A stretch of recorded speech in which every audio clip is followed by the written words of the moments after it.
Assalamualaikum warahmatullahi wabarakatuh. Perkenalkan, nama saya Arvina Nur Ardiana. Saya mewakili kelompok 3 yang beranggotakan Ahmad Syaibani, Dery Astuti, Fajar Priyambada, Anjas Apriliani, Krisna Alif Pratama, Jayus Adrianto, Ayu Sofi Nuraini, dan Fatma Diastuti. Pada kesempatan kali ini, kami akan membahas kompetensi ilmuwan psikologi dan psikolog. Kami berharap teman-teman mendapatkan manfaat dari presentasi kami kali ini. Sebelum ke materi, ada baiknya kita mengerti dahulu apa tujuan kode etik ini. Kode etik psikologi merupakan dasar perlindungan dari nilai-nilai yang diterapkan. Kode etik bertujuan untuk menjamin kesejahteraan umat manusia dan memberikan perlindungan terhadap layanan masyarakat terkait praktik layanan psikologi. Di dalam bab kompetensi ini akan dijelaskan mengenai aturan mengajar, penelitian, konsultasi, studi yang bisa dipertanggungjawabkan, aturan-aturan penambahan keterampilan, serta pengambilan keputusan berdasarkan pengetahuan ilmiah dan profesional yang mapan, serta disiplin-disiplin tersebut. Nah, sekarang mari kita simak penjelasan-penjelasan pasal, contoh kasus, dan analisisnya yang akan dijelaskan oleh teman-teman saya. Hai, saya Dery Astuti, NIM 180819774. Di video ini saya akan menjelaskan tentang kode etik psikologi, khususnya pasal 7, ayat 1, 2, dan 3. Pada pasal 7 ayat 1, pasal ini menjelaskan tentang batasan layanan psikologi atau ilmuwan psikologi dalam area kompetensinya. Contoh kasusnya adalah seorang psikolog, sebut saja psikolog X, yang baru saja lulus dari Magister Psikologi Industri dan Organisasi, memberikan bantuan layanan psikologi pada saudaranya yang terkena gangguan mental. Analisanya di sini tentu saja psikolog X ini telah melanggar pasal 7 ayat 1. Kenapa? Karena gangguan mental itu bukan ranah psikolog X. Gangguan mental seharusnya disembuhkan oleh atau ditangani oleh psikolog klinis yang lulus dari Magister Psikologi Klinis. Berikutnya, kita akan membahas tentang pasal 7 ayat 2. Pada pasal 7 ayat 2 ini menjelaskan bahwa layanan dan praktik psikologi bisa dilakukan setelah memperoleh izin praktik. Contoh kasusnya, seorang psikolog, sebut saja Melati, yang baru saja lulus dari Magister Profesi Klinis, belum memperoleh izin praktik atau STR dan belum memperoleh izin dari HIMSI, namun dia sudah mengiklankan jasa layanan psikologi kepada teman-temannya. Analisanya di sini Melati tentu saja melanggar pasal 7 ayat 2 karena dia belum memperoleh izin praktik tetapi sudah melakukan layanan psikologi. Pasal 7 ayat 3 menjelaskan tentang pentingnya penambahan keterampilan atau penambahan pengetahuan pada psikolog dan ilmuwan psikologi dalam mendalami isu-isu khusus. Contoh kasusnya dilansir dari fpsikologi.uad.ac.id, beberapa dosen UAD dari Prodi Pendidikan Anak Usia Dini dan Perkembangan Psikologi Perkembangan Anak menjalani pelatihan 2 weeks intensive training on children with special need di Bandung. Mereka melakukan ini agar mereka mendapatkan keterampilan khusus dalam menangani anak berkebutuhan khusus. Tentu saja apa yang mereka lakukan sesuai dengan anjuran pasal 7 ayat 3 Kode Etik Psikologi. Pada kesempatan kali ini saya akan menyampaikan tentang materi kode etik psikologi pasal 7 ayat 4 dan ayat 5. Pasal 7 ayat 4 yang berbunyi, psikolog dan atau ilmuwan psikologi perlu menyiapkan langkah-langkah yang dapat dipertanggungjawabkan dalam area-area yang belum memiliki standar baku penanganan, guna melindungi pengguna jasa layanan psikologi, serta pihak lain yang terkait. Pokok pembahasan pasal 7 ayat 4, perlunya menyiapkan langkah-langkah yang dapat dipertanggungjawabkan dalam area yang belum memiliki standar baku penanganan.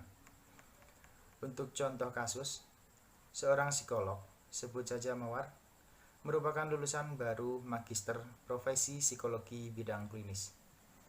Mawar yang merupakan lulusan baru ingin segera membuka praktik. Karena syarat untuk membuka praktik banyak administrasi yang perlu dilengkapi dan membutuhkan waktu, akhirnya Mawar langsung membuka praktik dan berpikir bahwa proses pengurusan dokumen bisa sambil berjalan. Sehingga dalam praktik pelayanan psikologi tidak memiliki standar baku yang bisa dipertanggungjawabkan. Analisa, dalam kasus di atas, Mawar melanggar kode etik psikologi pasal 7 ayat 4 karena dalam praktiknya psikolog perlu menyiapkan langkah-langkah yang dapat dipertanggungjawabkan terhadap area yang belum memiliki standar baku penanganan. Kemudian kita masuk di pasal 7 ayat 5 yang berbunyi, dalam menjalankan peran forensik, selain memiliki kompetensi psikologi sebagaimana tersebut di atas, psikolog perlu memahami hukum yang berlaku di Indonesia, khususnya hukum pidana, sehubungan dengan kasus yang ditangani dan peran yang dijalankan. Pokok pembahasan pasal 7 ayat 5. Dalam peran forensik, psikolog perlu memahami hukum yang berlaku di Indonesia, khususnya hukum pidana, sehubungan dengan kasus yang ditangani dan peran yang dijalankan.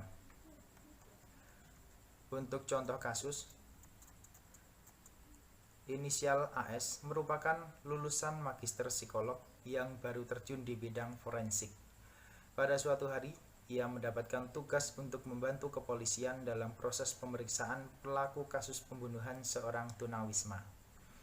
Pelaku yang memiliki gangguan kejiwaan cenderung diam dan susah dimengerti bahasanya oleh penyidik. Sehingga AS dengan menggunakan keilmuan psikologi forensik melalui pendekatan psikologis mampu menggali banyak keterangan dan membantu penyidik mempermudah proses penyidikan. Namun di sisi lain, AS kurang begitu memahami tentang hukum pidana dan alur dalam penyidikan berlangsung. Apabila ia ditanya tentang hukum pidana, ia selalu mengandalkan temannya yang merupakan seorang ahli hukum.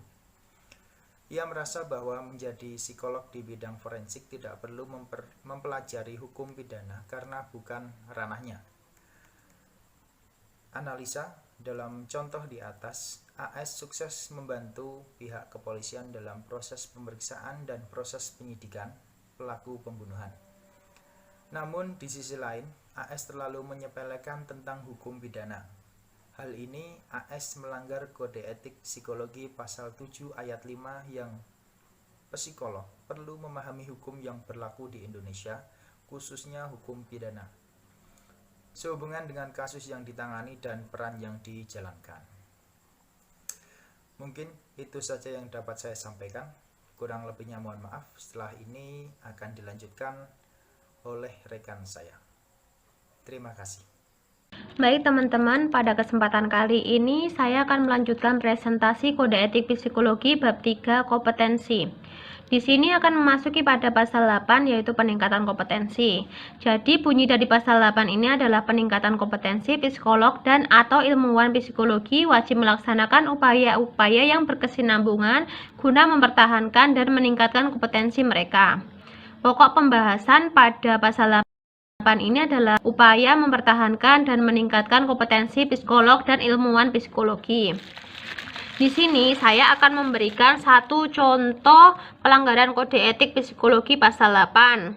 Sebut saja seseorang berinisial RR berprofesi sebagai psikolog klinis yang sudah pasti tergabung di HIMSI ya. RR ini merupakan psikolog di salah satu instansi kesehatan. Masa dinas sudah lebih dari 7 tahun. Selain bekerja di instansi kesehatan tersebut, beliau juga membuka layanan psikolog mandiri. Dari awal berkarir selalu aktif di HIMSI, mengikuti berbagai pelatihan, workshop, seminar, ataupun program pengembangan. Namun karena 2 tahun terakhir kesibukannya semakin padat, RR sudah tidak mau mengikuti berbagai program yang dilakukan oleh HIMSI ataupun berbagai instansi yang ditujukan untuk mempertahankan dan meningkatkan kompetensi yang dimiliki oleh RR. Beberapa program yang diadakan oleh HIMSI ataupun instansi lainnya adalah ada training tes psikolog, perkembangan alat tes psikologi, peningkatan kemampuan tata laksana penanganan kasus dan seminar, terus ada peningkatan pelayanan psikolog di masa pandemi COVID-19, dan lain sebagainya. RR sudah merasa cukup mumpuni dengan ilmunya karena sudah berkecimpung selama lebih dari 7 tahun dengan segala macam klien yang mempunyai keluhan ataupun permasalahan yang berbeda, sehingga sudah tidak bersedia lagi untuk mengikuti berbagai program untuk mempertahankan dan meningkatkan kompetensinya sebagai psikolog. Di sini kami membuat analisa pada kasus RR. Pada kasus di atas dilakukan oleh RR berseberangan dengan apa yang tertuang pada Kode Etik Psikologi Indonesia bab 3 kompetensi pasal 8 yang berbunyi peningkatan kompetensi psikolog dan atau ilmuwan psikologi wajib melaksanakan upaya-upaya yang berkesinambungan guna mempertahankan dan meningkatkan kompetensi mereka. RR melanggar pasal 8 mengenai peningkatan kompetensi dikarenakan tidak mau mengikuti berbagai pelatihan, pengembangan, workshop, dan seminar dalam rangka mempertahankan dan meningkatkan kompetensinya sebagai psikolog klinis. Seharusnya RR mengikuti perkembangan ilmu pengetahuan yang terus berkembang sebagai upaya mempertahankan dan meningkatkan kompetensi yang telah dikuasai oleh RR.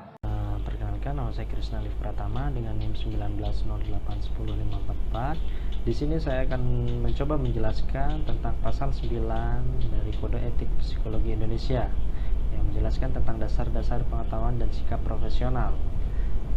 Di sana disebutkan bahwa psikolog atau ilmuwan psikologi dalam pengambilan keputusan harus berdasarkan pada pengetahuan ilmiah dan sikap profesional yang sudah teruji dan diterima secara luas atau universal dalam disiplin ilmu psikologi.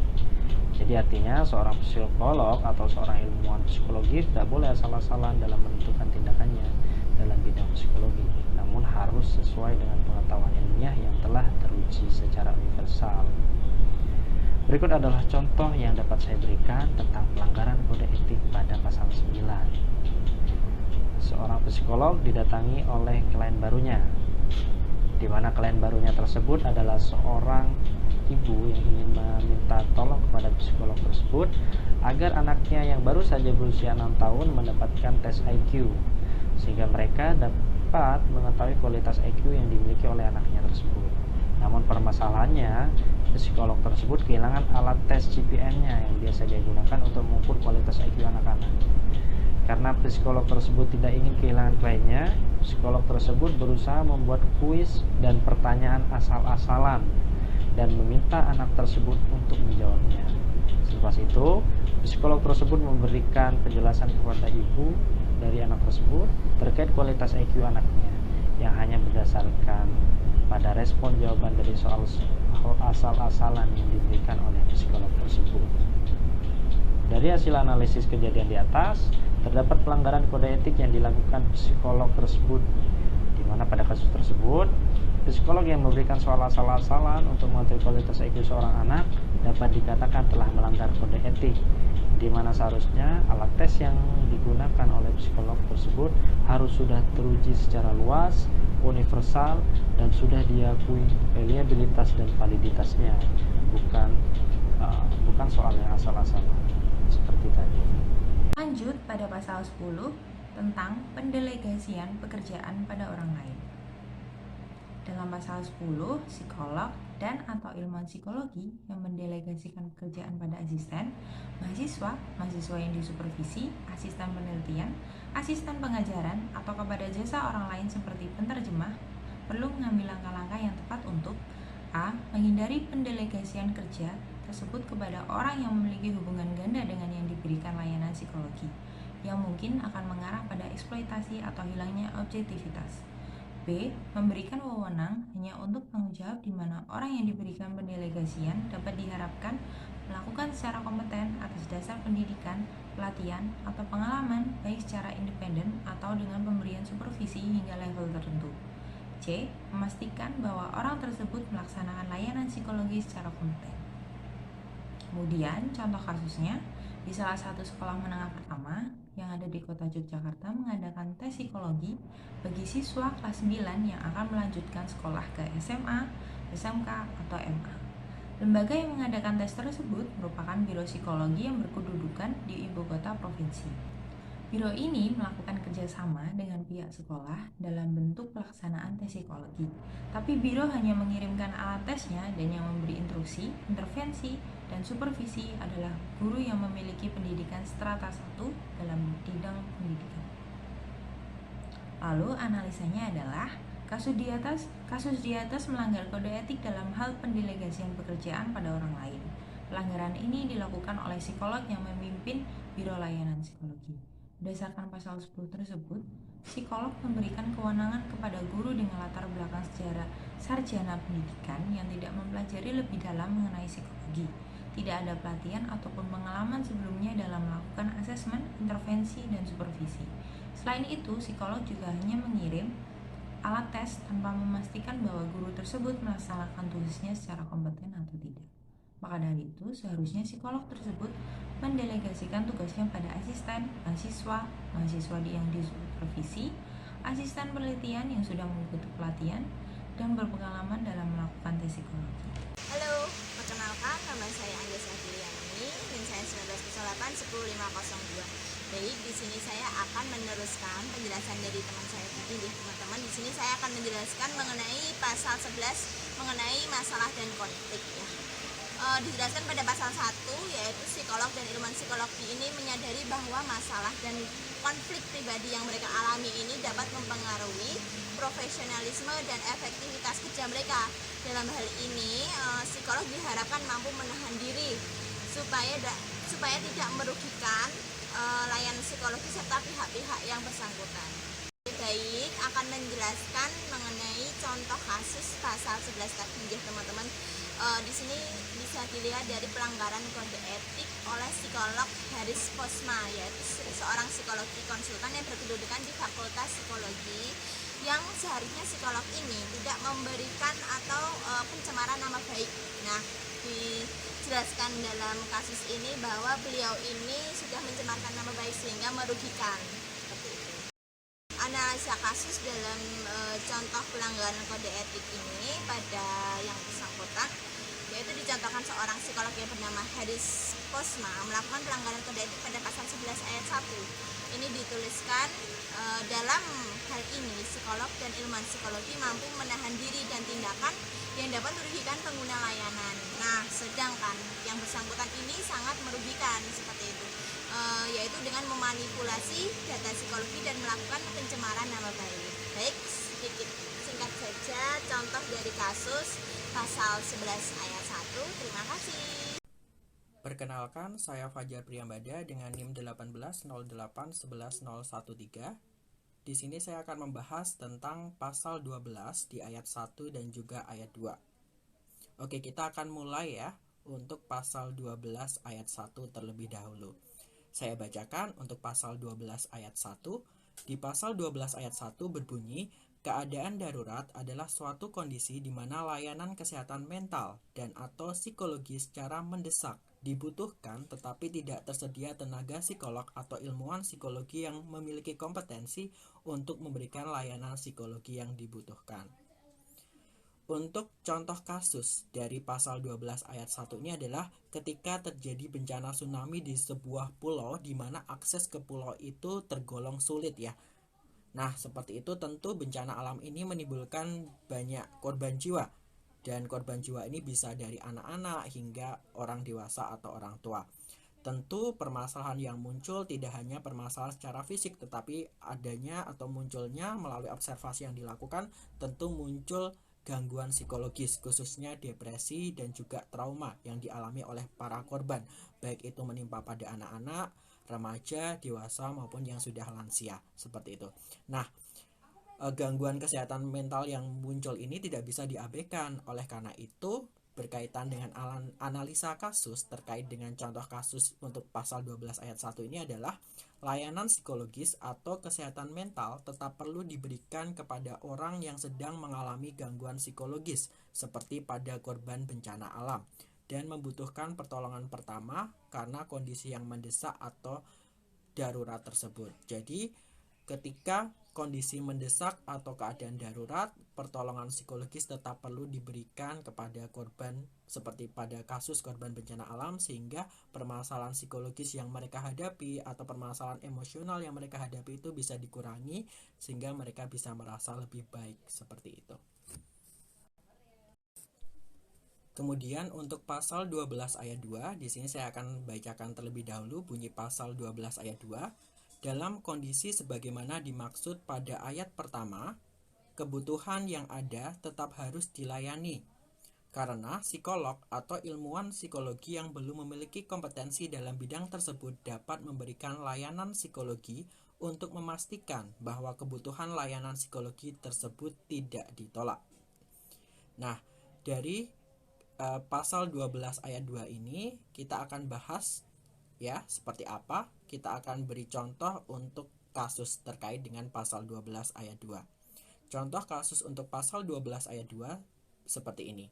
Terjadinya bencana seperti yang sudah tadi saya ceritakan ya di pasal 12 ayat 1, bahwa adanya bencana itu menyebabkan banyak orang atau korban di sana itu mengalami gangguan psikologis. Khususnya gangguan psikologis berupa kecemasan, trauma, dan juga depresi.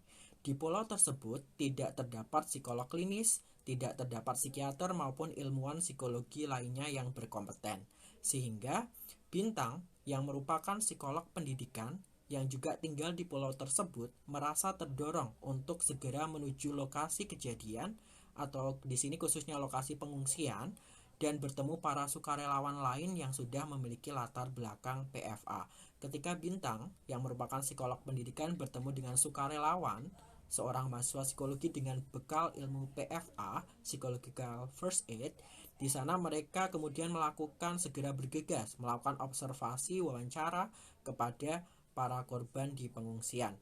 Di sana ditemukan tanda-tanda gangguan psikologis atau simptom ya yang menunjukkan bahwa para korban mengalami depresi atau trauma. Oleh karena itu, Bintang dan para sukarelawan tersebut segera berinisiatif untuk memberikan layanan psikologis pertama seperti memberikan konseling dan juga memberikan hiburan kepada para korban sebagai bentuk dukungan sosial pada korban bencana di pulau tersebut.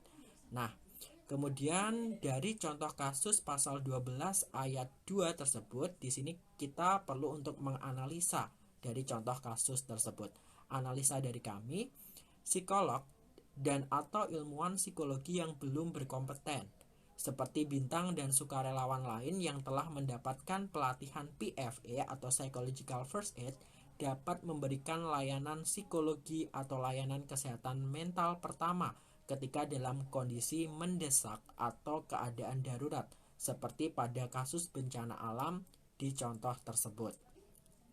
Harapannya apa? Pemberian layanan psikologis pertama ini adalah supaya gangguan psikologis yang dialami oleh para korban bencana tersebut dapat segera diberikan penanganan pertama secara cepat, karena kita ketahui bahwa pengalaman traumatis atau depresi yang tidak segera ditangani itu dapat memicu gangguan psikologis lainnya yang lebih berat di kemudian hari, dan bahkan gangguan psikologis yang lebih berat ini juga berdampak atau berefek pada kesehatan fisik dari korban, sehingga korban pun perlu segera mendapatkan pertolongan, tidak hanya pertolongan medis tetapi pertolongan pertama psikologis dari sukarelawan seperti Bintang dan kawan-kawannya yang sedang berada di lokasi pengungsian tersebut.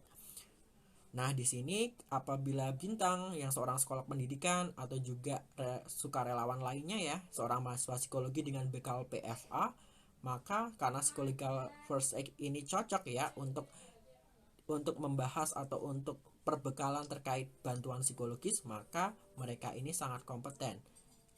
Bisa dibilang cukup untuk membantu kebutuhan yang ada di lapangan, karena tidak tersedianya psikolog klinis atau juga ilmuwan psikologi yang berkompeten di bidangnya, sehingga mereka pun yang ada di sana dengan perbekalan ilmu yang ada bisa membantu dengan cara konseling atau memberikan hiburan kepada para korban. Terima kasih. Ayat ketiga berbunyi selama memberikan layanan psikologi dalam keadaan darurat, psikolog dan atau ilmuwan psikologi yang belum memiliki kompetensi yang dibutuhkan perlu segera mencari psikolog yang kompeten untuk mensupervisi atau melanjutkan pemberian layanan psikologi tersebut. Kemudian pada ayat yang keempat berbunyi, apabila psikolog dan atau ilmuwan psikologi yang lebih kompeten telah tersedia atau kondisi darurat telah selesai, maka pemberian layanan psikologi tersebut harus dialihkan kepada yang lebih kompeten atau dihentikan segera. Contoh kasus pada pasal 12 ayat 3 dan 4 ini adalah sebut saja nama inisial Mawar. Dia adalah seorang mahasiswi psikologi yang baru saja menyandang gelar sarjana psikologi dan saat ini bekerja pada Biro Psikologi di Kota X bersama dengan beberapa ilmuwan psikologi dan psikolog lainnya. Pada suatu hari datang seorang klien berinisial Melati yang menderita depresi berat dan hampir mencoba bunuh diri datang ke biro layanan tersebut. Saat itu posisi psikolog senior sedang berada di luar kota dikarenakan urusan perjalanan dinas selama beberapa pekan ke depan. Sehingga klien tersebut diberikan kepada Mawar dengan maksud agar segera diberikan layanan darurat untuk sementara waktu. Beberapa hari kemudian, salah satu psikolog senior berinisial Budi kembali dari perjalanan dinas mereka untuk selanjutnya melakukan penanganan kepada klien Melati. Di situ Mawar menolak untuk memberikan penanganan klien tersebut kepada psikolog Budi dengan alasan bahwa dirinya mampu menyelesaikan masalah klien Melati hingga selesai tanpa bantuan psikolog Budi. Walaupun penanganan Mawar ke Melati tidak menunjukkan hasil yang signifikan. Dari kasus tersebut dapat kita analisa bahwa terdapat pelanggaran kode etik yang dilakukan oleh psikolog Mawar kepada psikolog Budi. Dijelaskan pada bab 1 Pedoman Umum pasal 4 prinsip C tentang profesional yang berbunyi psikolog dan atau ilmuwan psikologi dapat berkonsultasi, bekerja sama dan atau merujuk pada teman sejawat, profesional lain dan atau institusi lain untuk memberikan layanan terbaik kepada pengguna layanan psikologi. Dalam kasus tersebut, psikolog Mawar menolak untuk memberikan layanan klien Melati kepada psikolog Budi sehingga melanggar pasal 4 prinsip C yang menolak memberikan layanan terbaik kepada pengguna layanan psikologi. Pada bab 3 kompetensi pasal 12 ayat 3 dan 4 tentang pemberian layanan psikologi dalam keadaan darurat yang berbunyi pada ayat ketiga, selama memberikan layanan psikologi dalam keadaan darurat, psikolog dan atau ilmuwan psikologi yang belum memiliki kompetensi yang dibutuhkan perlu segera mencari psikolog yang kompeten untuk mensupervisi atau melanjutkan pemberian layanan psikologi tersebut. Pada ayat keempat berbunyi apabila psikolog dan atau ilmuwan psikologi yang lebih kompeten telah tersedia atau kondisi darurat telah selesai, maka pemberian layanan psikologi harus dialihkan kepada yang lebih kompeten atau dihentikan segera. Nah, dari kasus tersebut tadi teman-teman, sangat jelas bahwa psikolog Mawar tidak segera mencari psikolog yang kompeten untuk mensupervisi atau melanjutkan pemberian layanan psikologi seperti yang dijelaskan pada ayat 3. Dan tidak bersedia mengalihkan layanan klien Melati kepada psikolog Budi walaupun tidak ada perubahan yang signifikan pada klien Melati, seperti dijelaskan pada ayat 4. Jadi, saran yang bisa diberikan di sini adalah pertama, memberikan pengarahan kepada psikolog atau ilmuwan psikologi yang belum kompeten mengenai kode etik HIMSI terkait kerjasama dengan teman sejawat demi memberikan layanan terbaik kepada pengguna jasa psikologi. Dan saran yang kedua, HIMSI memberikan pengarahan kepada psikolog atau ilmuwan psikologi yang belum kompeten mengenai kode etik psikolog atau ilmuwan psikologi dalam pemberian layanan darurat dan bagaimana langkah selanjutnya ketika pemberian layanan telah dilakukan.